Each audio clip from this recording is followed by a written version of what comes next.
I'm David Jacoby. We are Jalen Jacoby. What exactly is it that we do? We give the people what they want. We have an update on MVP Aaron Rodgers and the Packers. We have Giannis and KD going back and forth, but we start with the Los Angeles Lakers, who now find themselves tied in the standings for a play-in game, and LeBron James voiced his displeasure with the new playoff format. Let's listen to LeBron. It doesn't matter at the end of the day if I'm not, 100% close to 100%. It don't matter, where we land, So, that's my mindset.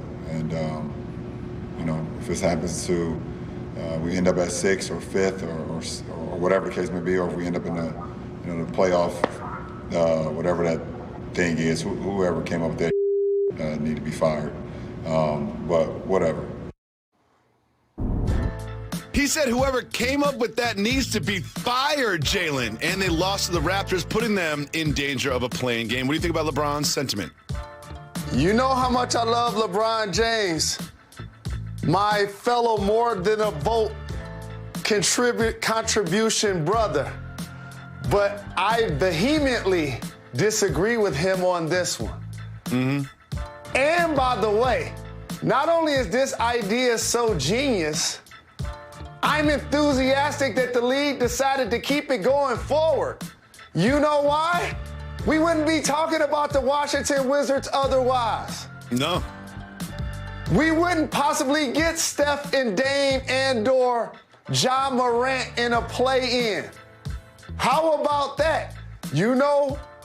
Here's why LeBron is upset about it. I haven't used this word, I think, since elementary school. Uh-oh. The equator. Okay. I look at the Lakers in the Western Conference race. I love you too.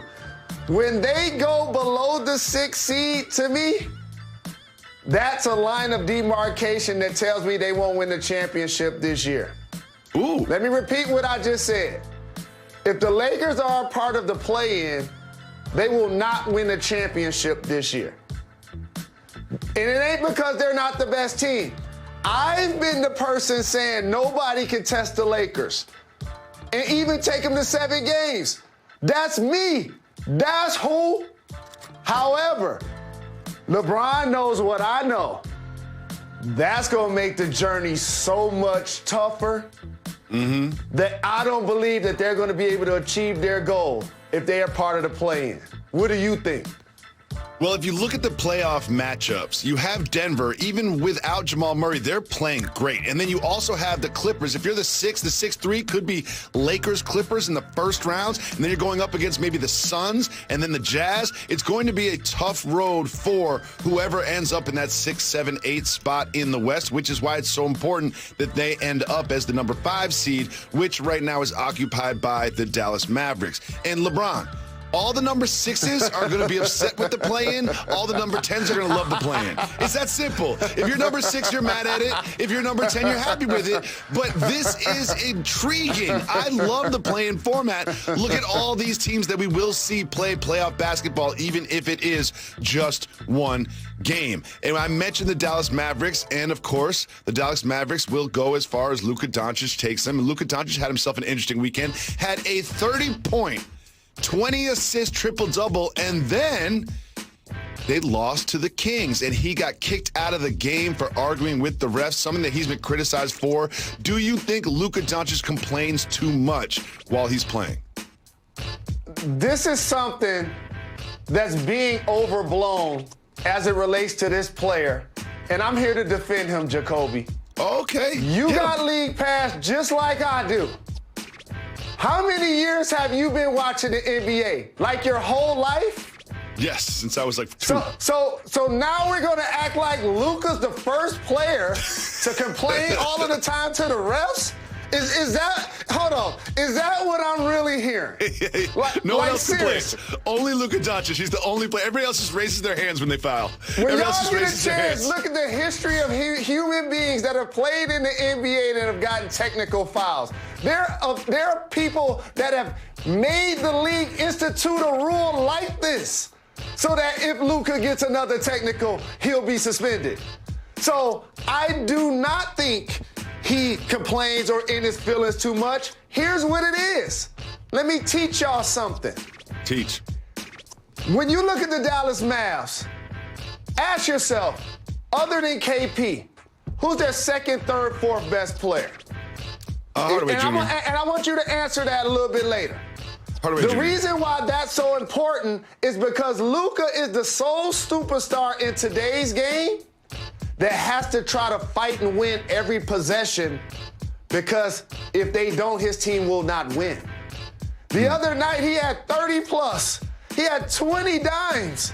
He had a triple-double, and they still almost lost. You know that, right? They won on the last-second three-pointer by Finney Smith. That's why they won.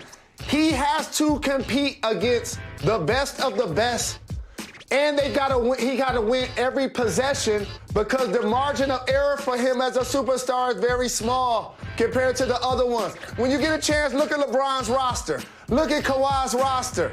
They got help. They got all NBA, all-star caliber help. That's why Luka seems like he's always complaining and frustrated, because the margin of error for the Dallas Mavs and him as a superstar is a lot smaller than other players of his caliber. They need Kristaps Porzingis to be the Kristaps Porzingis that they traded for. It's that simple. He does have a running mate. He does have a Robin, per se, but Kristaps Porzingis just can't stay on the floor, and when he's there, he doesn't put forth the effort that he did when he was in a New York Knicks uniform. That is the key to them succeeding. Whoa! I knew you would make this about the Knicks. Look at you. You see the Knicks won yesterday, too? You see the Knicks won yesterday, too? Well, while I was watching the Knicks game, the world was watching Giannis Antetokounmpo and Kevin Durant go back and forth. The Nets just decided, you know what, Giannis? Go ahead. Go ahead, Giannis. You can shoot all the threes you want. And he did, and he ended up with 49 points in a crucial win over the Nets. Jalen, in a 7-game series, could the Bucks beat the Nets? Yes. And remember, I'm the guy that's now telling you, if the Lakers get into the play-in, I'm taking the field. I'm also telling you, in the East versus the Nets, I'm taking the field. And by the way, I work in television. I would love to see the Lakers and Nets play in the finals. You're about to. I'll be there with a fresh cut, and I'll wear 3 different pairs of glasses for the first 3 games. I would do that.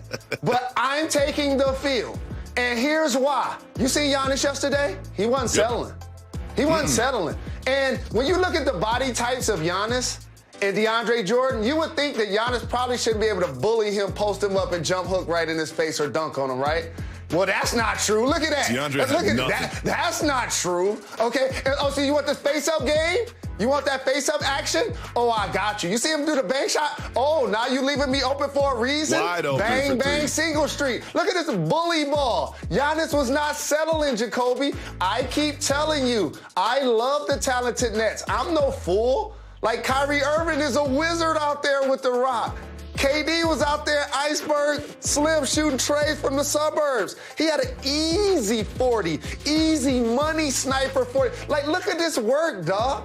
Easy. Look at this work. However, they're going to have trouble defending bigs, and I'll be interested to see how many playoff games Kevin Durant can take 30 shot attempts when the big 3 healthy.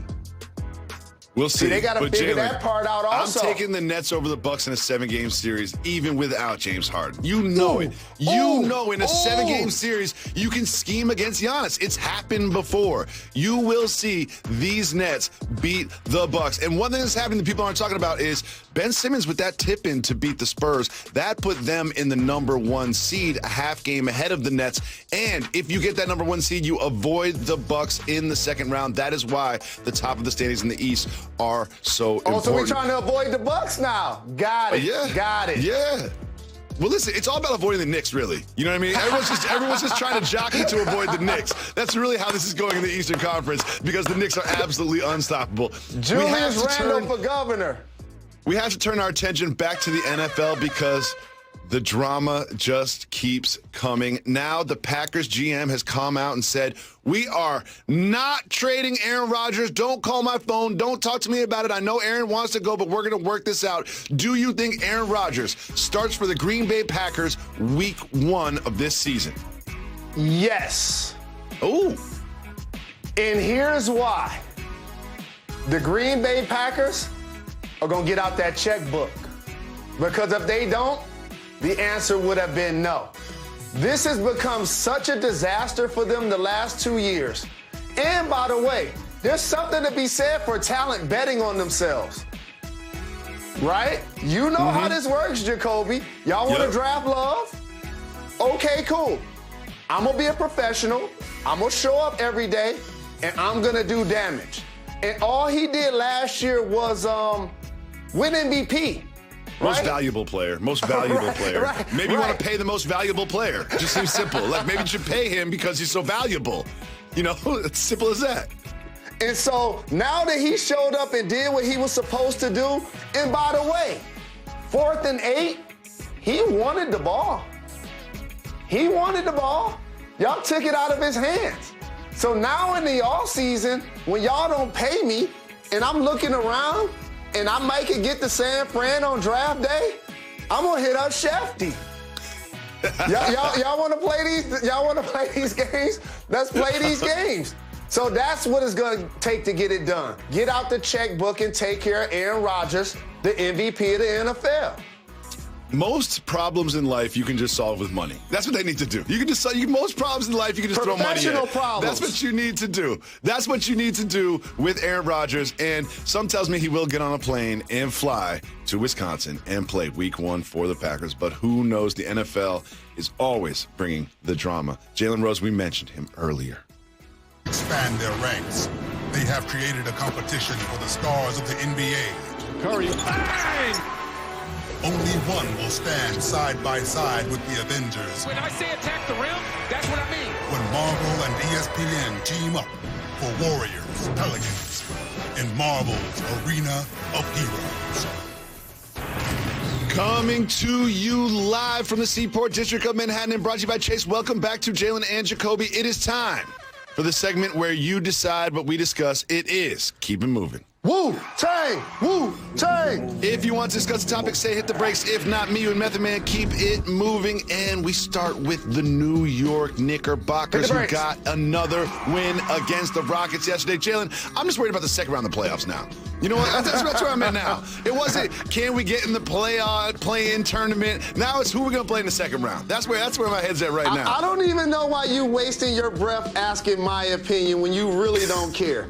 Go ahead. Go ahead and enjoy your Knicks. Go ahead. Whether it's the Hawks or whether it's the Heat, I'm really starting to look at the number 1 seed in the East because that's who the Knicks will face in the second round. That's where my head is at. First it was, can we get one playoff game? Now it's, who are the Knicks going to play in the second round? This team cannot be stopped. All I know is this. You've taken your son, my nephew, Quincy, to New York Knickerbocker games to watch them struggle. And you've had to come on this show and say that the number is between 7 and 10 straight appearances where he watched them lose. So you get to celebrate your New York Knickerbockers. I was going to take Quincy to a game. I looked up. The price is too high. Price is too high. Knicks are too good right now. They need to lose some games so I can go to one. Moving on, we had some very interesting communication between the 49ers and their head coach yesterday. Of course, we all remember when Kyle Shanahan just basically said that he can't promise that any of us are going to exist today on this planet. And I can't a number guarantee of the that players, anybody in the world will be alive Sunday.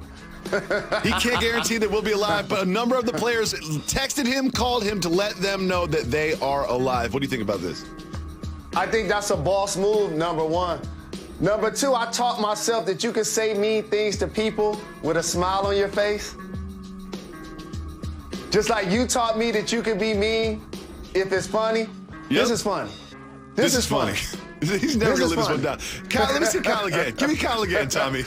Let's give Kyle some love. I can't guarantee that anybody in the world will be alive Sunday. I see no lies. I see no lies. Nothing is promised in this world, as Kyle Shanahan has taught all of us. One thing that is promised in this world is that Mike Vick will be quick. He ran a 40-yard dash at 40 years old. Keep it moving or hit the brakes. How about as a game-changing prospect was the first black quarterback to go #1 overall? Look at how the landscape of that position has changed. Keep it moving for now. We keep it moving. We keep it moving. LaMelo Ball is back. Oh, God. LaMelo Ball is back on the basketball court, picked up where he left off. Dazzling passes and finishes for the Hornets this weekend. See, there are some guys that just have, and of course we're hitting the brakes, an infectious personality on the floor. Like Magic Johnson had that. Like right now, he looks like he's playing at the park, not like he's at work. There's a big difference. And when you can pass the way he passes, all of a sudden people start running. Your hands are up. You're aware. You don't want to get hit in the face with the ball. You want to be on that next highlight. And so they've become league pass must-see TV.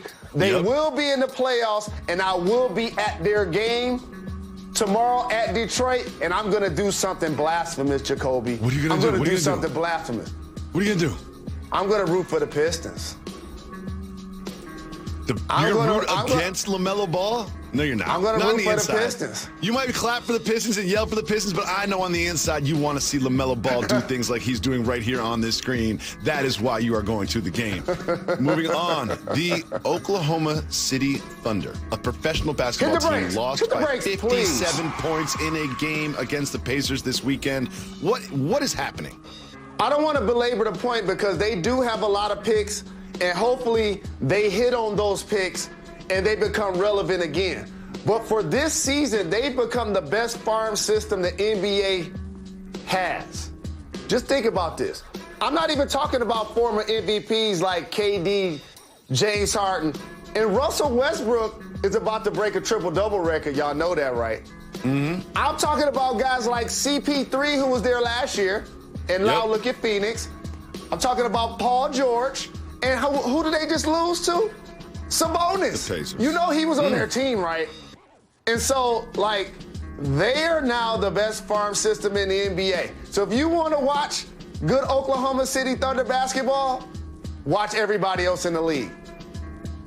Jalen, tonight at 7:30, me and my son, your nephew, Quincy Jacoby, will be sitting down to watch the Pelicans and the Warriors because it's going to be shown to us through the Marvel lens. I can't wait for that. We're going to discuss it right after this. Stay tuned. You're watching Jalen and Jacoby. Welcome back to Jalen and Jacoby. Jalen, I'm so fired up for the game tonight. My son just started watching all the Avenger movies, and we're going to be on the couch watching ESPN2 with Ruocco and Jefferson taking us through the action through a Marvel lens. I can't wait for the game tonight. What are you going to be looking for? That production is incredible. And you always teasing me about my lack of Marvel knowledge, but one of my favorite rappers is Tony Starks. I've been living it the entire time. The entire time. I'm going to be looking for the power in Zion Williamson. Did you see that guy's arms? Like, I remember the comic books. And Zion Williamson embodies a level of power and a finisher that we just have not seen. And how about the unlimited range of Steph Curry? Basically a Harlem Globetrotter type of performer playing in the league. Those are the two guys I'm going to be watching for. I can't wait for the game tonight, 7:30 on ESPN2, and we'll be back tomorrow on ESPN at 2 p.m.